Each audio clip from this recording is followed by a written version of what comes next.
there are times I can spout off, fake baseball players' names and stats better than I can the real life ones.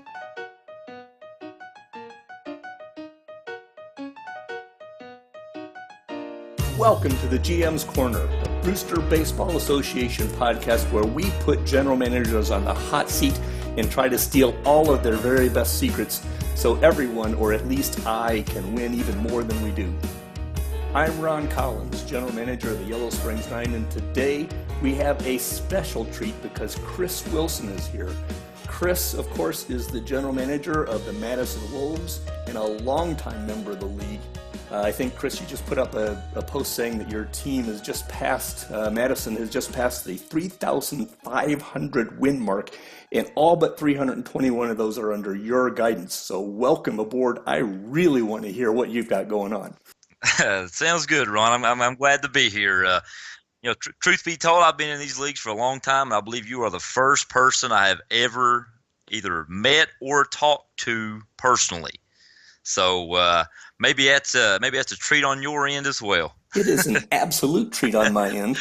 And I think that's one of the things that I absolutely love about these GM Corners podcasts, because I've been doing these out of the park leagues since, it's got to be 2003 or so. I mean, it's been a while, and I completely agree. I have met and known like two or three people who I have had in leagues, and only because they were friends of mine and I brought them into the league. So I absolutely love actually talking with some folks and getting a better feel for who the people are behind the teams, because that's one of the great things about a long running league. Yeah. You're 70 and 66 this year, right? If I'm remembering right. Now there's going to be a sim tomorrow, I think. So by the time this gets out, it might not be 70 and 66, but that's a pretty healthy record for what folks kind of thought you might look like in Madison this year. What's your thought on that? Yeah, I believe it was you actually who had my preseason prediction, and I believe we were down around about the maybe the upper 60 projection mark, and you can say 68. Yeah, 68, and so we have surpassed that with still a month left to play. But early on, it looked like your prediction was going to be right. We moved into a new stadium this year, and I tinkered around a little bit with some pitching philosophies that I thought would work, and they backfired pretty mightily there early in the season, using some guys with some low movement. And I've tinkered a little bit here and there throughout the season, and the team got on a roll there in June and July. We got back over 500, and it was kind of in the mix of the postseason race there, maybe for a wild card spot. But that last sim that we just had there on, I guess it was Friday when I had to play you guys in Twin Cities, it put a little damper on things. But yeah, we're over 500. We're going into the last month. If you'd have told me I'd at least been in the playoff race or the postseason race going into the final month, I would have definitely taken that. Yeah, I admit I'm not overly heartbroken to have managed to sweep the Madison Wolves in this last sim. That was like a super cherry on the cake for me, because those dang Twin Cities River Monsters are just being annoying. Yeah, well, you sweat me, and then I went into Twin Cities, and they sweat me as well. So I didn't do you any favors, and you didn't do me any favors as well. So how are you seeing the Wolves for the postseason? Is this still feeling possible?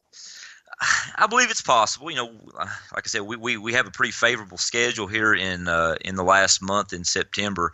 I did a team news article there a while back about how tough August was going to be, and I was hoping to at least get a 500 record in August, and we finished one game under thanks to that last sim where we went 1-5. But we do have a favorable schedule with a lot of home games down the stretch.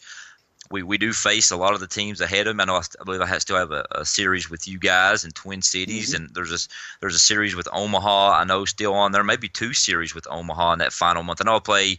Now, I've got a series with Vancouver, but yeah, I'm looking at the schedule now, and I have you guys for 3 at home. I have Omaha for 3 at home. I have Twin Cities at home for 3. So there's a shot. We're going to have to play really good down the stretch and hope that home field advantage comes into play. Yeah, you've got the home field advantage. The other thing that I really hadn't noticed until I wrote the article on the overall Heartland situation is that both, San Fernando and Calgary, who are kind of ahead of you there for the wild card slots, have disadvantaged schedules. I'll put it that way. So they're going to have to play their way in, and they're in a bit of a dogfight. It's as usual. The wild card for the Frick is particularly entertaining. Yeah. So yeah. I'm going to hope that those teams who have to play a lot of road games in the last month sort of face the same fate that I did in August, and maybe I can use that home field and maybe get my way, back in it. I think we're about 4.5 games back right now, so it's going to take some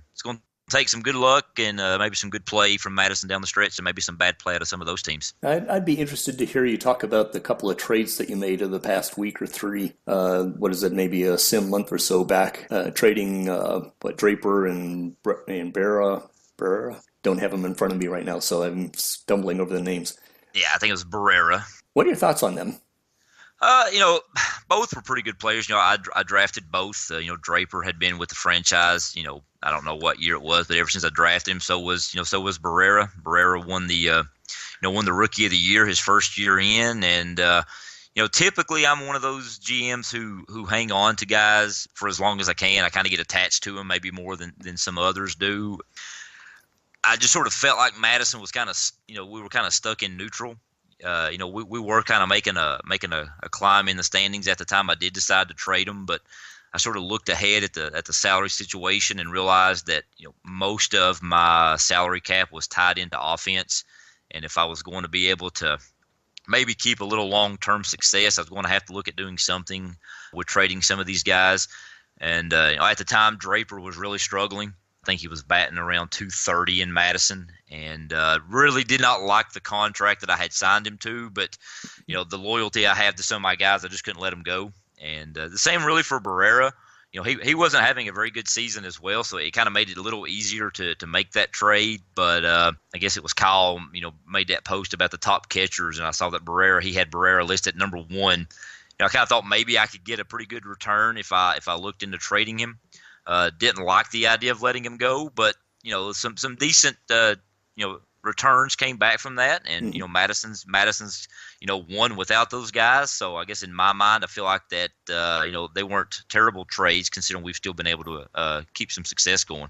Yeah, I take it from the position that I have a biased position as a division rival, but I thought those were kind of almost sneaky trades because I thought they actually ended up making you better in the at least medium term, purely because of the financial aspects of it and wondering what you're going to do with the dollars that are going to be available. And it's just hard to compete in a division with you guys. That's all there is to it. Maybe I'm reading the tea leaves from a what's the word?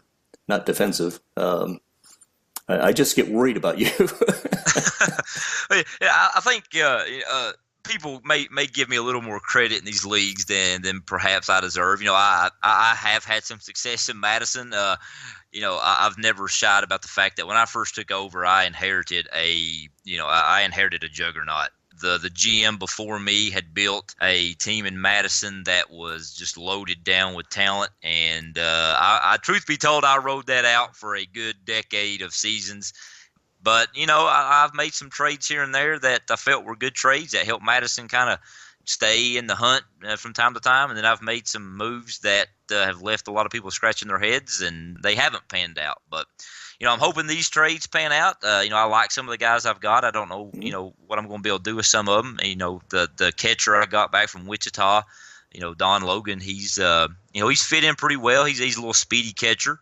I've tried to put a little more premium on speed here over the last few seasons, thanks to that one guy I've got that steals a lot of bases. Yeah, that one guy that we're definitely going to have to talk about. Let's jump into that real quick since you brought Mons Raider up. What do you do with him? I mean, do you do anything particular with strategy settings or manager stuff? How do you do your best to take advantage of what Mons Raider can bring to the team?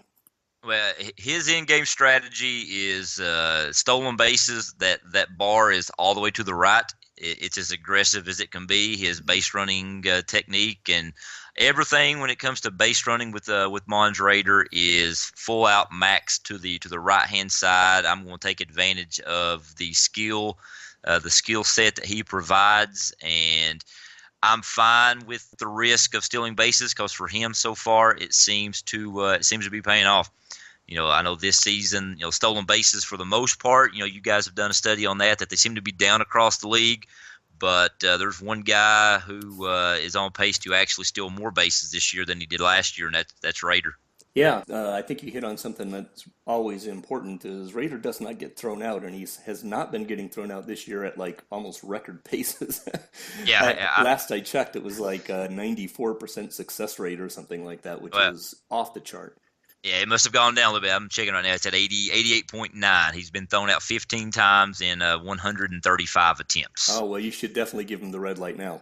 No, that's not going to happen. So, I had a little tongue-in-cheek. It was a little tongue-in-cheek, a little PR move on my part, trying to push him a little bit for the Silk Award. I know it's a long shot that we would ever, actually vote a guy in who's only got about 4 home runs on the season, but the way he's dominating the stolen base category in that stat more than anybody in the league is dominating any category right now in the league, and it's pitching and hitting combined. He's dominating stolen bases, like I said, at a rate that no one else is dominating a stat quite like that. Yeah, have you followed any of the conversation on the Hall of Fame threads having to do with like Zebediah Williams as the stolen base guy? And what is your thought, I guess, when it comes down to the Silk? I'll focus it on the Silk first. When you go to vote for the Silk, are you voting for the best hitter? Are you voting for the most valuable player? Are you voting for that most dominant guy? What do you think the Silk is? For me, I usually vote for the most dominating hitter. I still remember I guess it was about 10 seasons ago. I used to think there for the longest time that's what the award was. It was given to the top hitter.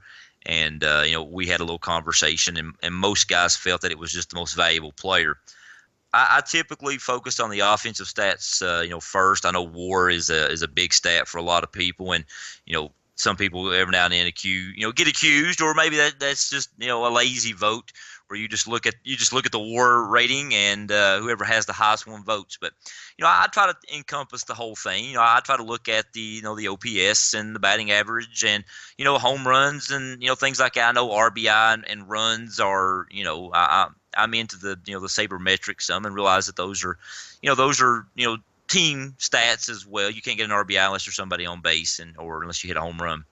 But I do try to look at the whole body of the player and not just go straight by WAR, straight by OPS. I do try to pick the guy that I felt was the most dominating offensive player in that particular season, which that WAR category does skew a lot. I know we've got some guys who play certain positions and their WAR rating jumps up, and they get a lot of votes because of that. But I try to look at the whole body of work. I always think that conversation about WAR is interesting. Ted and I had a long discourse today on the forum about that. But the idea of using WAR as a voting as the only voting mechanism, right? I will say that over the years that I voted for all-star things, that becomes a crutch for me if real life is impinging upon my time. Yeah. Oh, yeah. Right? If I only have 15 minutes to vote, then WAR is like the number one thing that I cut on. Yeah, I've been in that boat as well myself sometimes too. When it comes time to vote, and you're just low one time, and you just use that as your go-to stat. I've always liked it when we vote, and Matt is able to post a ballot where WAR is not even displayed, and then it makes you do a little. I mean, if you've got the time to do the work and the research, you kind of look a little bit more into players and try to actually vote based on the other stats, not just use that one category as the tell-all stat. Yeah, and I think that's part of the reason why we're doing those candidate discussion threads, right? So that people get an opportunity to chat about things. Like when I first came into the league, and I was almost immediately required to vote for something. I don't remember which. But when I first came into the league, I don't have any context of who these people are, right? Yeah. So the whole idea of these threads let a new player, a new GM come in and actually at least stand a fighting chance of getting a vote that is, I don't want to say right, but is justifiable.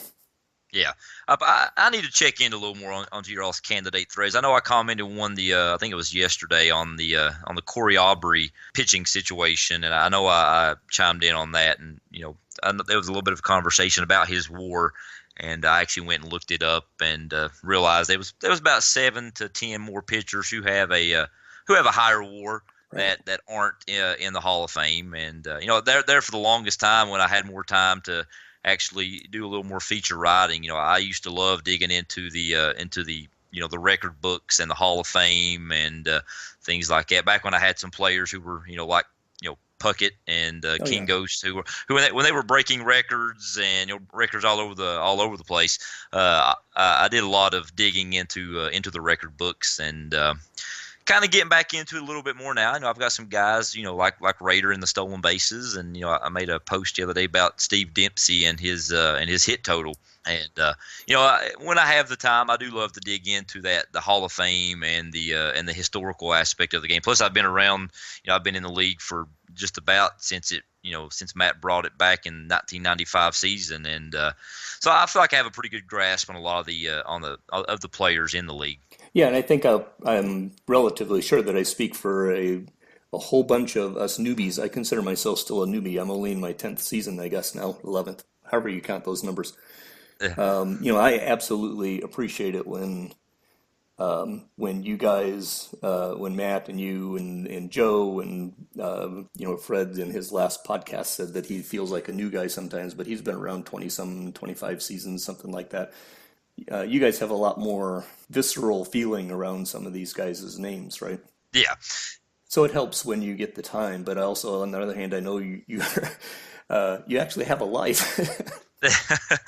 Yeah, and with my, I've got 3 kids here at home, and as the older they get, it seems like the less time that I have to really spend, on league writing, especially. Like I said, 5 years ago, I used to love, I used to do some, top player features, and I did some features that maybe one of these days I'll go back and dig up and maybe just bump back to the top for some people to go back and read. But, I did a feature on just like the top 9 hitting seasons from my perspective, and the top 9 pitching seasons. It was kind of like a little prime 9, like the MLB Network used to do. And one of the biggest research projects I ever did was that when I ranked the entire Hall of Fame. That was about a 4 or 5 feature thing that I did, where I took every member of the Hall of Fame and sort of put them into a pyramid, and who I thought was the elite Hall of Famers, and who was at the bottom rung of the Hall of Fame. And you guys have been doing a lot of work here recently on that, and I wish I had more time to really get involved in that with you guys. Yeah, but I think that's well. First off, I love the pyramid thing. It was absolutely fantastic. The second thing is when I talk to a lot of the several people within the GM community here, as I'm finding as I talk to them, have lots of different feelings on the amount of energy they can spend at any one time or another. And I think it was Kevin and I were talking. I don't remember for sure. At the end of the day, I think that especially for a long-running league with GMs who are long-running GMs, if you look back over the period of time, what you see is a collection of 3 to 10 GMs at any one time are kind of carrying the bulk of the energy. Yeah. And that changes in and out, right? So, you carried the bulk of the energy. You were one of those people for a while. You hadn't kind of backed out. Your kids are taking up a large chunk of your time right now. And if we continue on, perhaps you'll roll back in. In fact, you're starting to kind of get back in this last season. So I think that's just a normal and a healthy thing, right? Yeah. I think we all, we all have those, moments where we just, other things come up. And I know early in this, the season that we're in now, with my kids, playing sports and just some things at work, I went through a spell. I just didn't have time to really get into the forums. I made sure I kept up with my team, but as far as sitting down and writing, just didn't have the time. And now over the last about month or so, I've had more free time, and I think I've cranked out about 20 team news over the past month, which for you is about a day. And it's just you go through spells, and I've been in the league for a very long time, and I go through those ups and downs more so here in the last few seasons, but It's just one of those things where different GMs carry the league at different times, and then they get busy and they trail off a little bit, and somebody else comes in and picks up the load. And I think that's what makes the league great. Is we always have out of the I think 30 GMs that we have, there's always a nice group of people kind of keeping the league going. Well, let me ask you one more question before I get you into the lightning round, right? Which is where we shine the bright light in your eyes and make you squirm and tell us all the things that we really need to know. But you just talked about what makes this league so great, right? I mean, I use the term elite when I think of this league. Is that a word that would resonate with you? Do you consider this to be an elite league? And if so, why? Hello? Hey, I think I lost you. Yeah, I could hear you, and I was saying hello, but I guess something happened on my end or something, and we lost some audio there. Interesting. Well, for those listening, if I keep this in here, we just had a network break, so we'll see what happens here. But I'm going to re-ask you a question and kind of let you go. Okay, well, I still, you asked me if I thought this league was elite. Yeah. And, and what I think makes it elite. And I was saying, I've not, I actually haven't branched out a whole lot in the, the OOTP, online, games outside of, really the ones that Matt has run. I've never met Matt personally. He lives, I guess, up in Wisconsin, and I'm way down here in Virginia. But I have been in a league ran by Matt for at least, I would say, 20 seasons. I joke around from time to time. I even joke with my wife and say that, I've been in these leagues for longer than I've been married. I joined the old Global Baseball Consortium, or the GBC, with a lot of the guys that are in the Brewster now.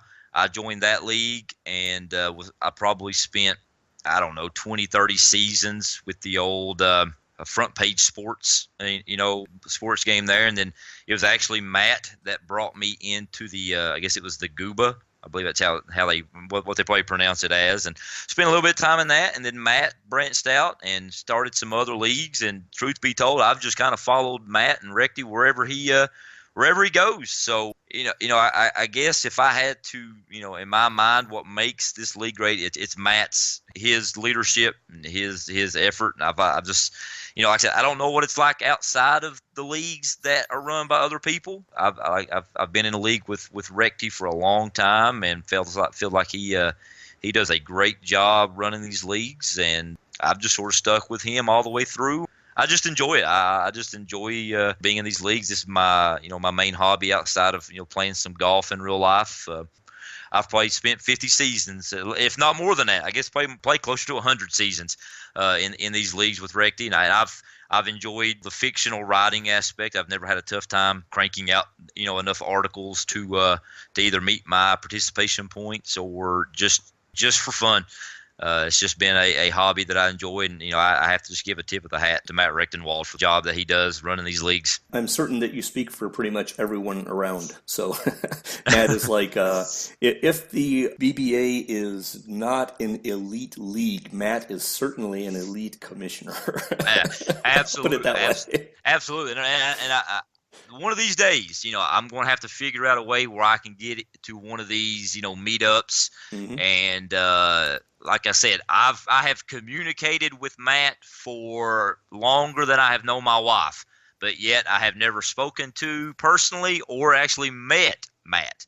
I'm not in the Wisconsin group. I know a lot of the owners kind of, originated from up in that area, people Matt's known, or, friends of friends. And I got brought into the GBC years ago and just sort of followed along. Well, let's get into a little bit more semi-rapid fire questions and see where this goes. And then we'll, it's traditional that at the end of the 5 or 6 questions I've got for you, if you have something you'd like to ping me on, that would be fantastic. And if not, then I will slide out of town. Okay. Alrighty. Out of the park baseball, the game itself, what is one thing that you wish the game would do for you? That's a really good question. I really just enjoy the game. I don't know really what the game could do for me. The one thing I've always probably struggled with most has been the financial aspect. I've never really understood, all the money intricacies of the game. I just sort of roll with the salary cap and things like that, and hope I don't screw it up. But I've always enjoyed each game and never really have a complaint from version to version. You've mentioned your boys and coaching. You're a teacher and a coach, right? That's correct. That your alternate fake real life, whatever we want to call it. Who was it that just wrote an article? Was it Sean, Team News, about being discovered as not actually being a full-time GM? Yeah, I read that one about being he works in an oil refinery. Right. Yeah. Why a teacher? Why a coach? What does that do for you? I've always enjoyed history. So I was a history major, so now I'm a history teacher, and was obviously, like most of us, just a big sports fan, and couldn't really play sports all that well, and so kind of got into the coaching. I'm highly competitive. Coaching kind of helps me keep that competitive balance, and I've been a high school varsity basketball, baseball coach, and I've done it at youth levels, and even still today I coach my kids at some youth levels, and I still coach baseball and basketball at the high school level. And I've been teaching, social studies, history, and government for going on 16 years now, teaching 7th graders and 8th graders, and still enjoy it. Teaching 7th graders and 8th graders, you should get like a special honorarium award for just being able to live through the 7th and 8th grade. That's what a lot of people say, but I guess when you've done it for 16 years, you sort of just get used to it. And I'm to that point now where I've gotten used to that age. I've got an 8th grader now at home, and so I can relate to them well since I have one here at home, and I guess I'm just used to it now, and I enjoy it. Will you coach forever? Will you coach when your boys are older? Probably not. I think I'm about getting to the point now. It's starting to get tiring. I went through a little spell this past year, especially with my middle son. I coached 3 baseball teams at one time. Coached my oldest son in some middle school sports, and then did 2 travel teams. Before that, I coached 3 basketball teams, and I think I got a little burnout. So I'm going to see through my kids. I'm kind of fortunate. My youngest is not all that much into sports. He's more of a superhero, comic book, Star Wars type kid, and I like him. And and I enjoy that stuff too. And he's my most creative son. And so I enjoy the change of pace with him. So I've probably got another 5-10 years. Lucky, I'm not terribly old just yet. I'm still in my 30s, so I can see myself doing it maybe for about another 10 years. But it's starting to wear on me. Well, let's talk about coaching in out of the park baseball. What do you think about as far as the impact of coaches? I noticed that San Antonio has now just fired their manager and is talking about coaching staff changes. What do you look for in out of the park coaches? Do you pay any attention to it at all? I honestly do not pay a whole lot of attention. I try to hire the guys who have the highest ratings if I can, the ones that are outstanding, and just sort of roll with that. I did notice this year I had a little bit of strategy in mind going into the season with how I wanted pinch runners used, and maybe when to use some pinch hitters, and thought I had my roster kind of formulated for some late inning changes. And when I looked at my manager, he basically had said he had control of all those late inning decisions, and so I had to sort of adjust a little bit. And unfortunately, my manager makes I think over $1 million for the next 4 or 5 seasons, so I don't think I'm financially capable of firing him. So I just sort of roll with him now because he has a very high, I think it's outstanding managerial rating. And actually, what I was pretty sure this was the case or was the case before, but I will say with my guy, as his reputation has gotten higher, his ability to listen to my desires has gone way down. It's like, Yeah, I've got a lot of guys in my minor leagues I'd love to pull up, like especially some former players, but unfortunately, they're all very poor when it comes to reputation, and so I just sort of have to roll with the Puckett's and the Kingoses and those guys in my minor leagues, and just leave them there for old time's sake. What do you think OOTP should do to make coaches and managers more fun or more effective, more interesting?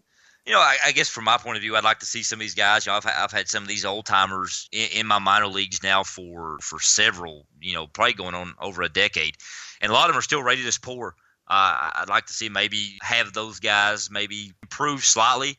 I've sunk some participation points into some of them, and I don't think the increase is quite worth the points. I did it just so I could try to get some of these former players up to the pros, so I could use their names more.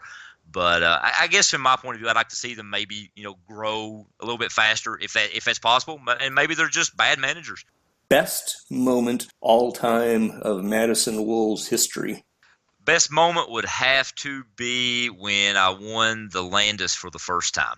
I was struggling. I inherited a very good team, and Madison just could not get over the hump. We were in the postseason every year, and I felt like I had the best team every year, and just never could get over the hump. Was finally able to defeat New Orleans. The year has escaped me of what year it was. I won the first one. I believe it was 2005, something like that. I don't exactly know the year off the top of my head, but when we finally beat New Orleans that first time, it was 2004. That was probably the best moment. Then winning it again in 2009 was pretty good, but that first one was very good. Alrighty, last question of the intense lightning round. The Heartland Division, best division in baseball, or am I just having too much fun? This year, best division in baseball. There has been times I feel like you might have been selling it as the best, and I just rolled with it because I was in it. But no, this season, if you go based off just the standings alone, we are by far the best division in baseball. I know Des Moines was hoping to see a better finish down the stretch, and they're still right there, right around the 500 mark. But to have every team right there at 500 with the balanced schedule, as you've pointed out, I believe that shows that we are the most dominating division in the entire BBA. That is an outstanding answer. That's all that I can say. So now that we have a complete unanimous agreement on this, let me say that you have survived the lightning round, and you can take off all of the flak jacket and whatnot. Did you have anything that you would like me to talk about? Any questions for me? I wish I had maybe thought about this a little bit more. I will say this. You've come into the league, and you have shown that you know your way around. OOTP. I've always felt like you and Kyle, probably more than anyone, you all seem to have a really good grasp of how to not only manage your money but manage good players, and you guys do a very very good job. And if you would care to loan me some participation points, I would gladly take those. Or and what would you do with them? Probably spend them unwisely. I don't know. At one point I had a bunch. At this point, I probably need to fund a new stadium that I just built. And that's kind of why I picked up my writing here recently, is to make sure I have enough participation points to maybe buy some cash so I can cover the stadium. If I do have to ask a question, you do come to Madison later this month. If you feel the need to rest some guys, feel free to do so. We won't judge if you were to do that. Well, we will definitely keep that in mind. A lot of it has to do with this Twin Cities guy, Yeah, they're just not going away. If we can get Scott to call off the dogs, then maybe I could call off some of mine, and that would work out, well. For I think I have you, I think I have Ed at the very end of the run, and we could do a special Heartland consortium here, but you just have to get Scott to do his deal, or else there's nothing I can do. Yeah, I do play Scott again later on in the season as well. Actually I play him the last week. In my mind, you've both clinched. You're both comfortably in the playoffs, so both of you can feel free to rest your guys if you wish. Omaha. You've got the wrong idea here, Chris. This thing is supposed to be for me to learn how to steal your secrets, not for you to convince me to play the game your way. Well, I don't have any secrets right now. I just have to win. I have to win games, and you guys laying down would probably help me win some games.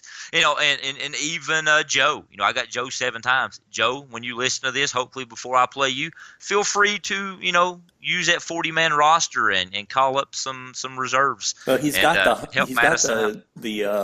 Han recliner that he could put a few people into. So Yeah, put your best players in that chair and give them a rest. I love it. Yeah, I've in the years I've had good teams, I've never rested my guys. I like to go for those records and the history aspect and want guys to get as many stats as they can. So with that said, you guys play your guys and rack up as many wins as you can, because that's something that I've done. So. No, I don't have a tendency to rest my guys so much as I will. I'll do a 7-day lineup and take them out once or twice. I don't ever bench anybody as far as that goes, but I will occasionally, especially if it's a pitcher in the last couple of days of the season. It's kind of like, well, do I really want to throw Jose Chavez on with 2 games left to go in the season? Nothing would make me feel more pissed off than to go and have a rotator cuff injury on the second day before the end of the season. Anyway, you get the idea. Yeah. I appreciate your time here today, Chris. I know you're a busy guy and and you've got family stuff going on and whatnot. So the opportunity to have a chance to chat with you for this half hour, 45 minutes has been a highlight of my day. So thanks so much. I appreciate it, Ron. I enjoy talking with you as well, and it's my first time, like I said, meeting any of you guys, talking with any of you, and first time ever on Skype too. So maybe I can start participating in a few more of these little podcasts that you guys put together.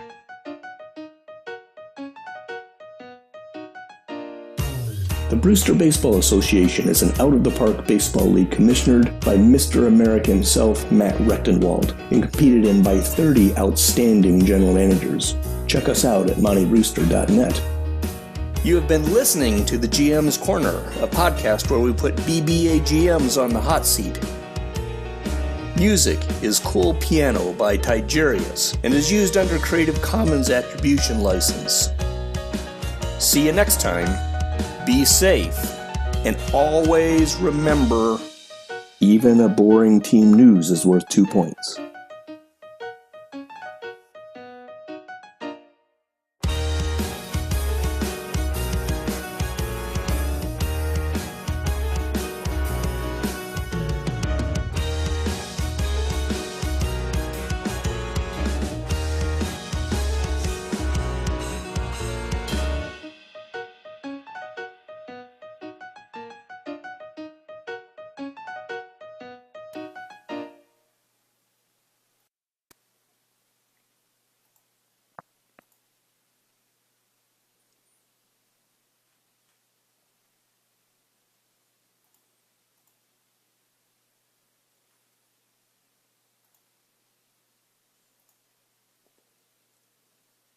The Brewster Baseball Association is an out-of-the-park baseball league commissioned by Mr. America himself, Matt Rechtenwald, and competed in by 30 outstanding general managers. Check us out at montyrooster.net. You have been listening to the GMs Corner, a podcast where we put BBA GMs on the hot seat and learn all of their secrets. See you next time. Until then, have fun, be safe, and always remember, even a boring team news is worth 2 points.